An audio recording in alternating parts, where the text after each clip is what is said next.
So let's have a look at factorising quadratic trinomials, unitary, but the signs are going to be different. So we're going to have positive and negative b and c values.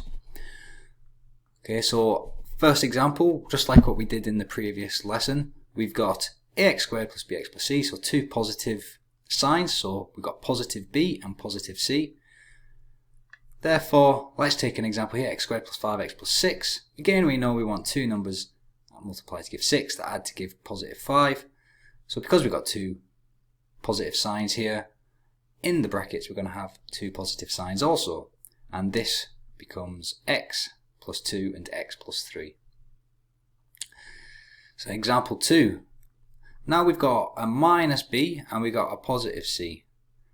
So in this example we've got minus 5x and plus 6. So x squared minus 5x plus 6. So in our brackets we want the x term, the leading term.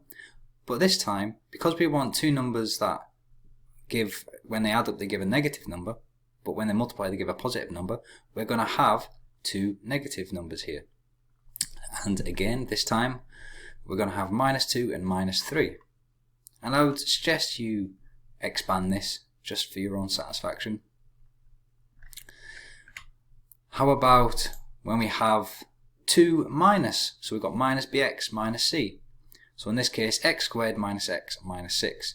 When we've got two minus terms like this, we're going to have a minus and a positive. So we're going to have x minus something and x plus something, because what we want is we want two numbers that multiply to give a negative number. So that has to be a minus and a positive number that do that. But when they add up they give a negative number. So you've got to think about this. So what are two numbers that multiply to give minus 6? So we need the factors of minus 6, which also add up to give minus 1. So if you've had a think about that, we've got minus 3 and plus 2. And now you can do this. So we've got x squared, and it'll be minus 3x plus 2x. So minus 3x plus 2x is minus x. Minus 3 times 2 is minus 6. Again, we've got a minus and a positive here. So we've got two numbers that give a minus number, but they add up to give a positive number. Again, it's got to be a positive and a negative number that multiply to give a negative number. So what we're going to have is we're going to have the same again. We're going to have a positive and a negative. So what are two numbers that multiply to give minus 6 but give, well, if you're quick on the ball, you'll know that it's just the other way around. It's plus 3 and minus 2 this time. So x squared plus 3x minus 2x is positive x. Minus plus 3 times minus 2 is minus 6.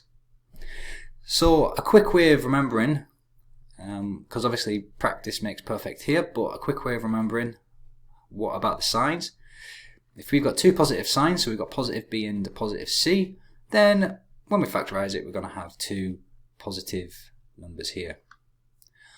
When we have minus bx plus c, two numbers that multiply to give a positive number but add up to give a negative number, we're going to have two negatives.